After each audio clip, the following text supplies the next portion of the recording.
Mă numesc Elena de la bysunshine.com și astăzi am revenit cu un clip nou și clipul de astăzi vă vorbesc despre produsele mele preferate de luna septembrie. Am adunat un coșuleț plin cu produse minunate și voi lua produsele random. Primul produs este un șampon de la Yves Rocher, anticăderea părului, și mi-a plăcut foarte, foarte mult acest produs pentru că am văzut rezultate după prima utilizare. Îmi cade mai puțin păr decât înainte de a-l folosi. Următorul produs este tot de la Yves Rocher, un gel de duș Jardin du Monde. Arată așa, are un preț foarte bun de 8 lei. Și este un gel de duș cu carambolă din Malaezia, miroase extraordinar, îl iubesc. Următorul produs este un șampon uscat de la Helen Severt. Este un șampon care mi-a plăcut foarte mult, este pentru prima dată când folosesc un șampon uscat și din păcate n-am cu ce să-l compar, deși am auzit numai de bine despre alte șampoane, cum ar fi Batiste sau de la DM. Dar voi reveni cu un review pe blog sau cu un clip, vedem cum facem, să vă postez despre acest produs minunat. Următorul produs este un lapte de corp, care am mai vorbit, de la Shaya. Este un lapte de corp care conține proteine de lapte de capră. Îmi place foarte mult că are pompiță, o cantitate foarte mare de 400 ml, un preț foarte bun. Îmi place foarte mult cum miroase, intră repede în piele, nu lasă lepicioasă, o hidratează. Ce pot să vreau mai mult de la un lapte de corp? Tot de la Shaya am un gel de duș cu ulei de măsline, care l-am menționat și altă dată. Îmi place foarte, foarte mult cum miroase. Îmi place foarte mult că nu-mi lasă pielea uscată și îmi lasă pielea foarte parfumată. Recomand, are 500 ml, preț foarte bun. Așa, am redescoperit această lună această paletă de la Sleek din 5, că am 5 palete, și această paletă Divine, numele Sunset, are 12 nuanțe, din care 11 sunt sedefate și 1 mat. Acel negru este mat, restul sunt sedefate. Este unica paletă din toate cele 5 care au toate fardurile pigmentate, așa că le recomand. Următorul produs este o apă de parfum de la Yves Rocher, care am abuzat de ea și mai mereu era în geantă și i-am găsit capacul. De obicei capacele le pierd.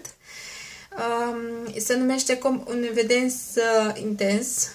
Ador acest parfum, recomand. Tot de la Yves Rocher, dacă toți suntem la Yves Rocher. Am apa de toaletă Osmanthus Naturel, care îmi place foarte, foarte mult, așa că recumpăr și această apă după ce o termin. Îmi place foarte, foarte mult, indiferent de sezon. De la Helen Severt, produse profesionale din Italia, am mini masca de 75 ml pentru păr deteriorat. Este o mască hidratantă, nutritivă. Am folosit de 3 ori această mască și mai am încă o cantitate pentru 2 sau 3 aplicări. Revin cu un review pe blog și clip, de ce nu. Așa, m-ați întrebat despre acest produs de la DM. Este un dispozitiv de curățare a limbii care costă 4,50 lei, se găsește la DM. Îmi place foarte mult, curăță foarte bine limba, nu mă așteptam, mă gândeam, zic, ce să iau eu chestia asta, că nu cred, dar hai să încerc. O recomand, am să-mi iau încă una pentru soțul, numai decât.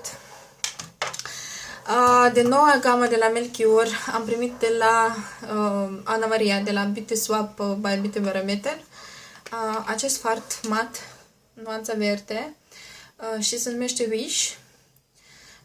Este un mat, hai să fac un swatch. Arată așa.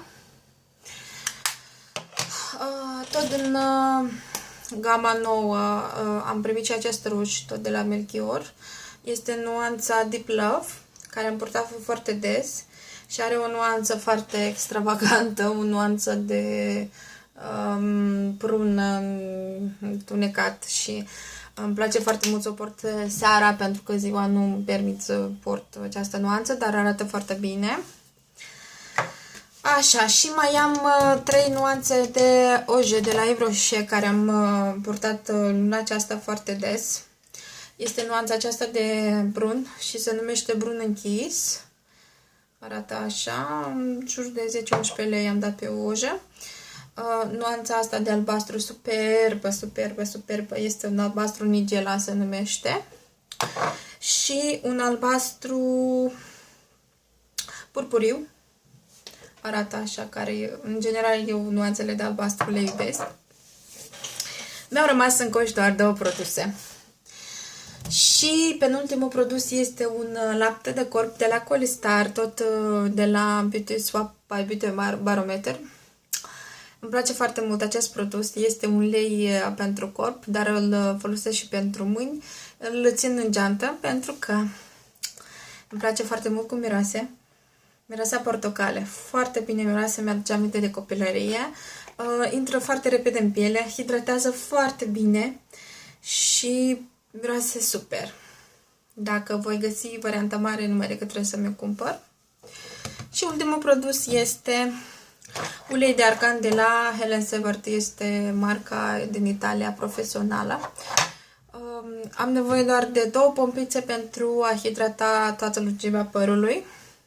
Și știți deja că am părul lung.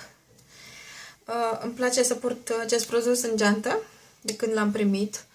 Și îl folosesc de fiecare dată după ce mi spăl părul și am un pic umed sau chiar este uscat și este un pic rebel. Este un produs extraordinar de bun.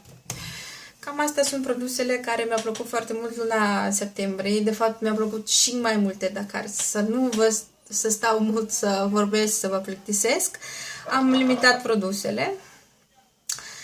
Dacă v-a plăcut, vă rog frumos să dați un thumbs up, un like, un share și dacă încă nu v-ați abonat, să vă abonați la canalul meu de YouTube.